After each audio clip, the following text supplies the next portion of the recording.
When I started the foundation, I really didn't know anything about running a nonprofit organization. To be a nonprofit organization in the state of Michigan, you have to have a board of directors.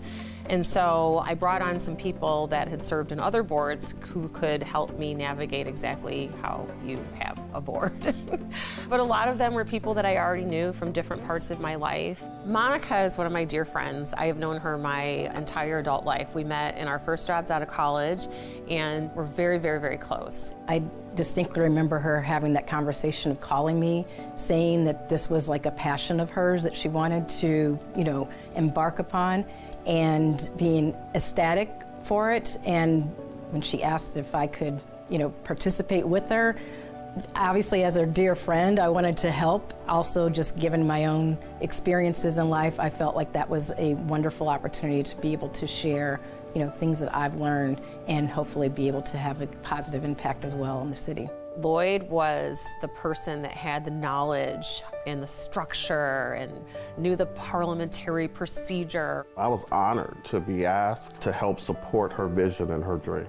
I've been on the board for the past 20 years. I mean, I can't believe it's been 20 years. I'm one of the founding board members. There was a time at one point that I was trying to leave the board, and the board said no.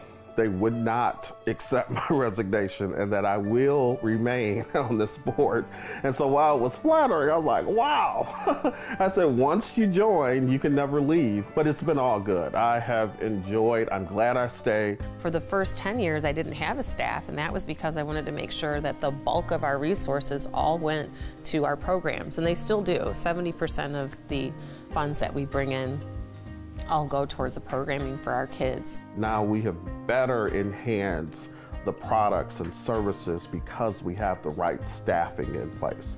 And it starts at the top with our CEO, all the way down to our assistant, who is just, everyone is phenomenal. At the end of the 5 years, all the seniors come and they graduate and they give a speech, and it's an essay that they've put together themselves about their experiences in the foundation and what it's meant to them, what they've learned from it, what they plan to take away and use in their own lives in the future. And that is always a moment for me where I'm like, wow, they get it. They got it, meaning we were trying to expose them. We were trying to show our support and our love. To see the transformation and see the confidence, that's what I get so excited, and it's a very emotional event, but it's the most rewarding. Today, I am fearless and faithful. My full circle moment was not only did I raise my confidence, I was able to recognize the difference in myself through watching my new younger sisters enter the foundation and plant their seeds, as I did 5 years ago, of becoming an empowered young woman. These girls came in shy. These girls came in not having the social skills, not probably going across 8 Mile. Now have all of this experience because of the Rhonda Walker Foundation.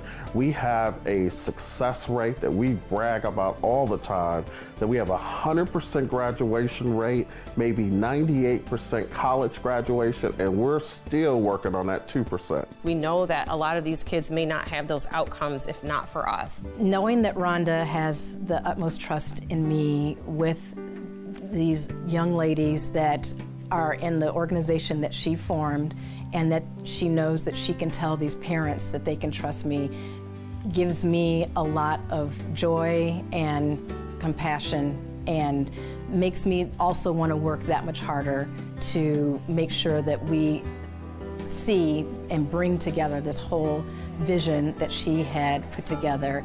It definitely warms my heart to be a part of the organization. I look at what we do and I'm like, this is so much. Like, what organization does all of these different things? But I knew that they were all essential to helping to develop these kids into the best possible adults that they could be. I'm the founder and the president of the Rhonda Walker Foundation. 20 years is amazing, and I now know that we are on such solid ground and with such solid support and with such a great staff and great leadership and long-term committed support that I know isn't going anywhere. I have a supportive family, and not everybody has that. My dad is a founding board member. He would drive from Lansing to Detroit every month to our board meetings for 20 years. And I like to share my parents with everybody. I love when they come to different programs and activities. My dad and my mom come to everything. I feel so fortunate that I have incredible parents, and where would my life be if I didn't have that foundation? Where would my life be if I didn't have their support and encouragement? What would Rhonda Walker be like? And I don't know that, you know, but I have been able to see what I'm pouring into the kids in the foundation, the impact that it has on them. And I don't know where they would be without us either. And I don't want to find out. I know that we are doing something positive in their life, and we're helping them to make positive choices and to have better futures. I've taken on a lot, and I'm fortunate because I have a lot of support to help me do it, but I still have to be the person that leads it. It's called the Rhonda Walker Foundation. So it is an extension of me, and it is my name. It is my name that the girls have on their shirts everywhere they go. It is an honor to be able to have an influence on someone else's life in a positive way, and I'm thankful that I get to do it. It really is just who I am. This organization is who I am. I always tell people, like, your job is not your life. And the Rhonda Walker Foundation isn't a job, but it is my life.